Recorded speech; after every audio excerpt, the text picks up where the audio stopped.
So my next guest is certainly somebody that knows how to get people on the dance floor. He's spent 1 year. He spent 1 year in Australia doing his language stay in Sydney and on the Gold Coast.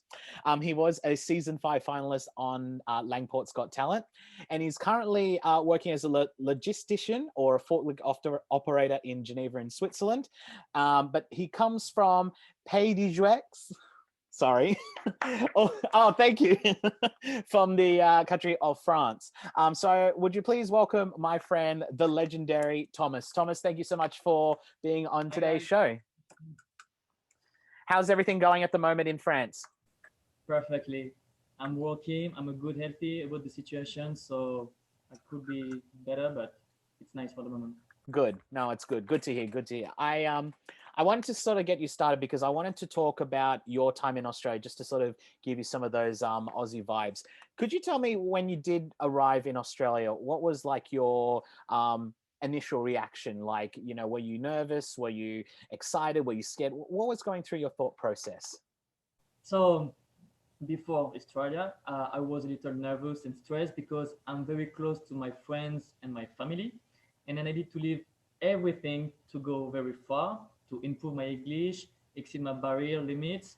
Um, but to be honest, the first day when I arrived in Australia, I was so excited because it was a new experience for me. Like you go in a country where people talk another language and you don't understand everything.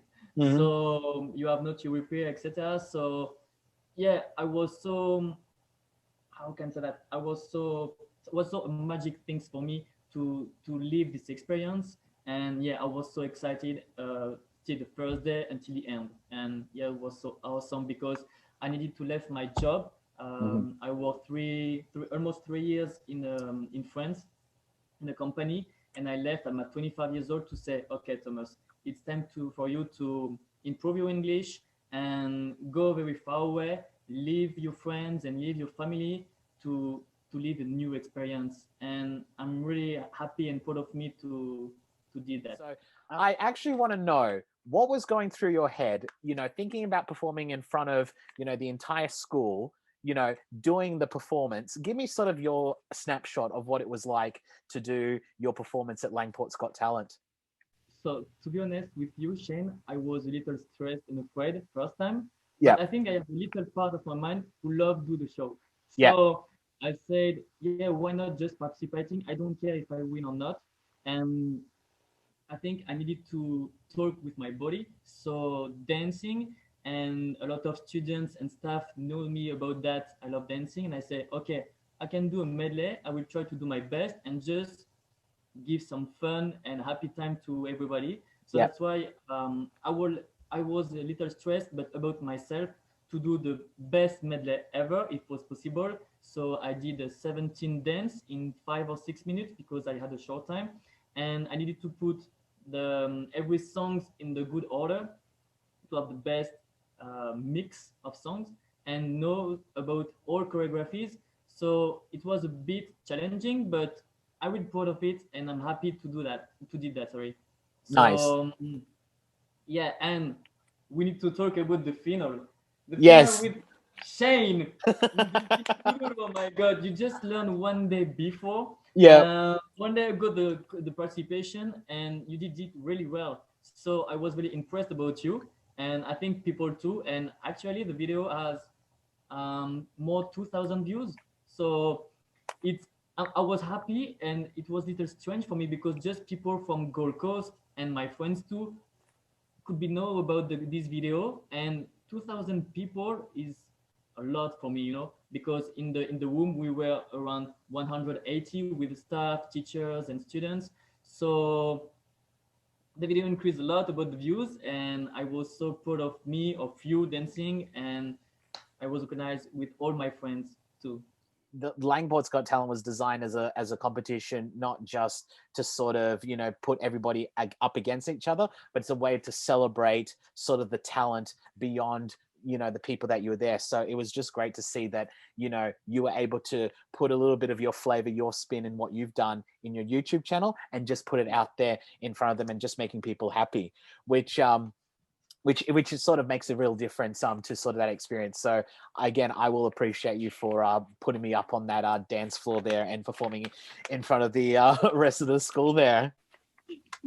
Yeah, it was so nice. And I think you could be remember all your life you dancing on Kuduro with me. And I think it's a new experience for you. Yeah, And I think you can, yeah, you can think about this every time in your life and show to every people you know. And yeah, it was perfect for me. I have no words to say that, but it was a good experience. yeah. One of the things that I sort of admired you, Thomas, in your stay in the Gold Coast and when I've been watching you on Instagram, is your ability to connect with so many different nationalities from all across the world. So, whenever you head out to like Melbourne, for example, you'll be just surrounded with people from, Brazil and Switzerland and Italy and, like a whole group of people. And I think one of the things that sort of is so curious is that what is sort of that secret? Like, what is that sort of thing that you do to get so many people to be surrounded by you? Because, it's not easy to sort of have so many people around you, just to break those sort of those barriers and those nationality mixes. Like, how do you bring so many students together to be sort of part of your experience?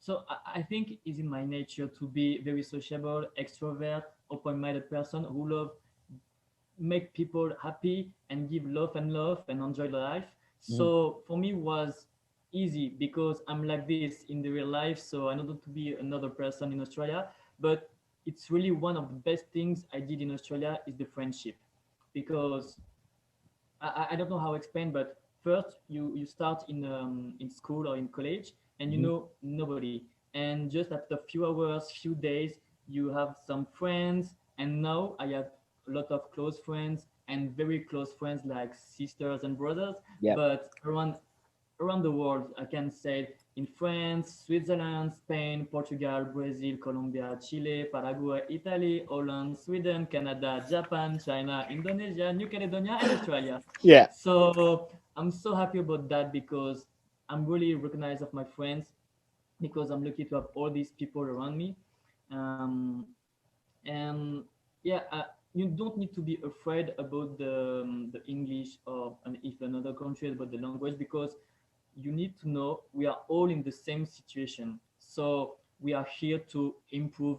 I take the case of Australia, but we are here to improve English. So in the first, I was very bad in English with my pronunciation, with my French accent. I keep this because it's sexy.